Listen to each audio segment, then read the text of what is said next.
मन हरि बोल रे राधार मन जय राधार मन हरि बोल रे राधार मन हरि बोल राधार मन हरि बोल रे राधार मन हरि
गोविंद जय जय गोपाल जय जय गोविंद जय जय गोपाल जय जय गोविंद जय जय गोपाल जय जय गोविंद जय जय गोपाल जय जय राधा मन हरि गोविंद जय जय राधा मन हरि ভালো করে সবাতে চিন্তা করুন মা ভেতরে বিরজাকে নিয়ে কৃষ্ণ লীলা করছেন দরজা পাহারা দিচ্ছে শ্রীরাম আর চলে এসেছে রাধা রানী মন দিয়ে শোনো মা জায়গাটা মূল জায়গা লীলাটা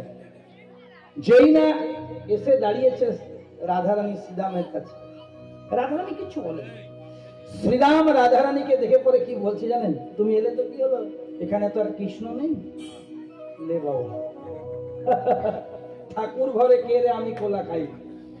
রাধা রানী কোনো কোশ্চেনই করেনি কোনো প্রশ্নই করেনি শ্রীরামের কাছে দাঁড়িয়েছে শ্রীরাম বলে দিয়েছে যে এখানে এলে তো কি হলো এখানে তো আর কৃষ্ণ নাই রাধা রানী বলছে শ্রীরাম এখানে যদি কৃষ্ণ নেই তো কে আছে বলছে বলবো কেন বলছে তো বলতে হবে না দরজাটা ছেড়ে দে আমি ভেতরে গিয়ে দেখে আসি বলছে গেলেই হলো আমার কৃষ্ণ বলেছে যতক্ষণ আমি বিরজাকে নিয়ে থাকবো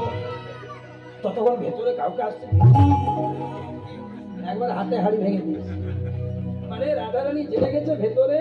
আমার প্রাণ বল্লভ বিরজাকে নিয়ে একদম এভেলেবেল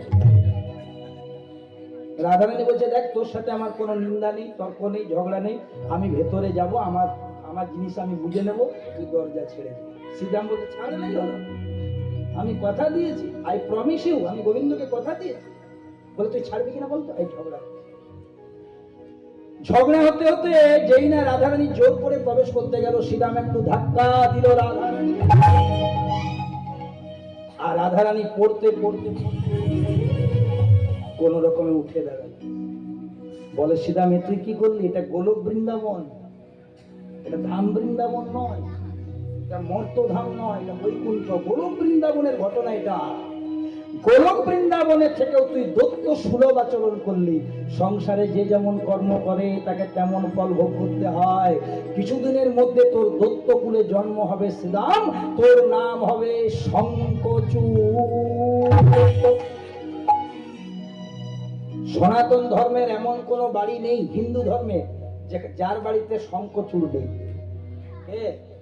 শাঁখ শাঁখ ওটা শঙ্খচূড়ের 5G ভার্সন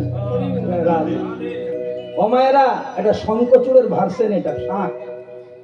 আর শাঁখের সাথে তুলসীর রিলেশন কি হাজব্যান্ড ওয়াইফ শাঁখ হচ্ছে স্বামী তুলসী হচ্ছে স্ত্রী ওই জন্য যখনই বাড়িতে শাঁখ রাখবেন তার উপর একটা তুলসী পাতা চন্দন দিয়ে চিঠি রাখবেন গোবিন্দ বড় তুষ্ট হয় বুঝেছো মায়েরা কিছুদিনের মধ্যে দত্তকুলে নাম জন্ম হবে তোমার নাম হবে শঙ্খচূড় তখন শ্রীরাম বলছে রাধে তুমি আমাকে লঘু পাপে এত বড় গুরুদণ্ড দিলে আমি অভিশাপ দিলাম যে গোবিন্দকে তুমি এক মুহূর্ত না দেখে থাকতে পারো না সেই গোবিন্দের সাথে গুনে গুনে 100 বছর তোমার সেদিন শ্রীরাম যদি অভিশাপটা না দিত তাহলে প্রভাস যোগ্য হতো না, মাথুর হতো না। ওই যে কথা দিয়ে দিল 100 বছর দেখা হবে না, 100 বছর দেখা হয়নি। দেখা হয়েছিল একবারই গুজরাটে প্রভাস নদীর তীরে। 100 বছর পেরিয়ে যাওয়ার পরে নারদের উপস্থিতিতে কৃষ্ণ করেছিলেন দান অব্রত যজ্ঞ, প্রভাস যজ্ঞ, আর সেই যজ্ঞে হয়েছিল সকলের সাথে মিলন। অভিশাপ হয়ে গেল। দেখো তত্ত্বটা ধরো, পরস্পর অভিশাপ দিয়ে রাধারানী ভেতরে প্রবেশ করলো। ভেতরে কে ছিল? বিরজা। কৃষ্ণ বিরজা রাধারানীকে দেখে, প্রভু প্রভু, রাধা। কৃষ্ণ বলছে ভয় পেও না, ধরা পড়ে যাবে। বলছে তাহলে কি করবো আমি? ধরা তো পড়ে গেলাম, তোমার রাধা তো চলে এসেছে, এখন তো আমার 12 বাজিয়ে দিবে। বলছে না, কিছুক্ষণের জন্য তুমি জল মূর্তি ধারণ করো, দ্রব মূর্তি। তুমি একটা নদী হয়ে দাও, যার নাম বিরজা নদী।